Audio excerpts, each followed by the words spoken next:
Yesu alipokaribia wakati wa kusulubiwa kwa ajili ya dhambi za wanadamu, aliingia katika bustani ya Gethsemane pamoja na wanafunzi wake. Ndani ya moyo wake kulikuwa na mzigo mzito wa maumivu na huzuni, akitambua mateso makali yaliyokuwa yakimngojea. Ingawa alikuwa mwana wa Mungu, lakini bado alikuwa na hisia za kibinadamu. Hofu pamoja na maumivu vilianza kumlemea. Akiwa katika maombi ya dhati, Yesu alijitenga kidogo na wanafunzi wake. Huku akianguka kifudifudi, aliomba kwa unyenyekevu mkubwa akisema, "Baba yangu, ikiwezekana kikombe hiki kiniepuke, lakini si kama nitakavyo mimi, bali kama utakavyo wewe." Huzuni yake ilikuwa kubwa kupita kiasi cha kwamba nguvu na maumivu moyoni mwake vilimfanya atokwe na jasho iliyokuwa kama matone ya damu. Hii ikiwa ni ishara ya mateso makubwa ya kiroho pamoja na kisaikolojia aliyokuwa akipitia.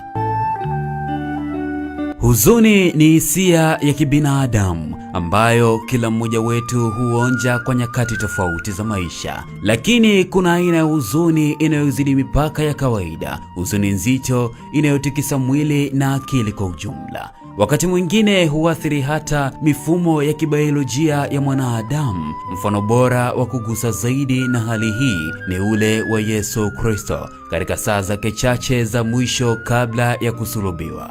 Tukirejea katika bustani ya Gethsemane, Yesu alipitia mojawapo ya nyakati nzito za huzuni katika historia ya mwanadamu.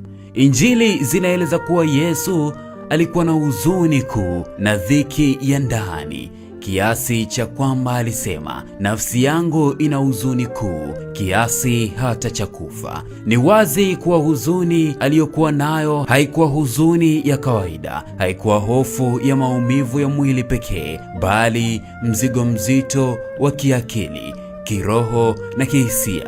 Yesu alitambua mateso yaliyokuwa mbele yake: usaliti, dhihaka, mateso na kifo. Zaidi ya hayo, kama mtu wa kiroho, alibeba uzito wa dhambi za ulimwengu mzima, jambo lililoongeza uzito wa huzuni yake.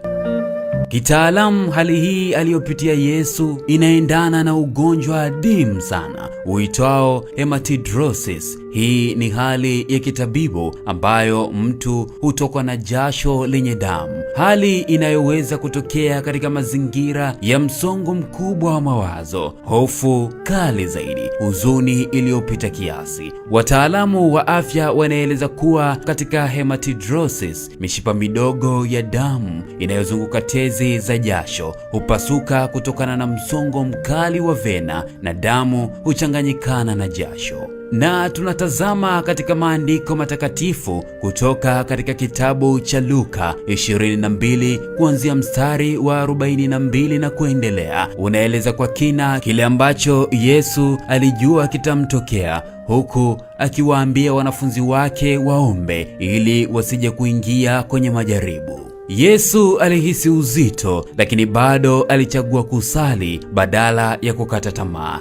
Hapa huzuni kali inaweza kutupeleka kwenye kukata tamaa au kutupeleka kwenye unyenyekevu na kutafuta msaada wa kiroho. Hatma ya Yesu ilikuwa ni kusulubiwa, kifo cha uchungu lakini chenye kusudi. Kupitia mateso ya Yesu Kristo, alidhihirisha kuwa hata huzuni nzito zaidi inaweza kuwa na maana na matokeo ya wokovu, tumaini na mabadiliko mapya. Yesu hakuikimbia huzuni yake, hakujificha wala hakujifanya kuwa imara kupita kiasi. Alikubali na kuieleza, akaikabili kwa imani. Hilo linatufundisha kuwa huzuni si udhaifu, bali ni sehemu ya ubinadamu wetu. Hayo ni mateso makali aliyopitia Yesu Kristo. Bila wasiwasi, mimi naondoka kwa sasa. Jina langu ni Captain Fanuel Steven. Salia na Mwenyezi Mungu, kumbuka utatimiza ndoto.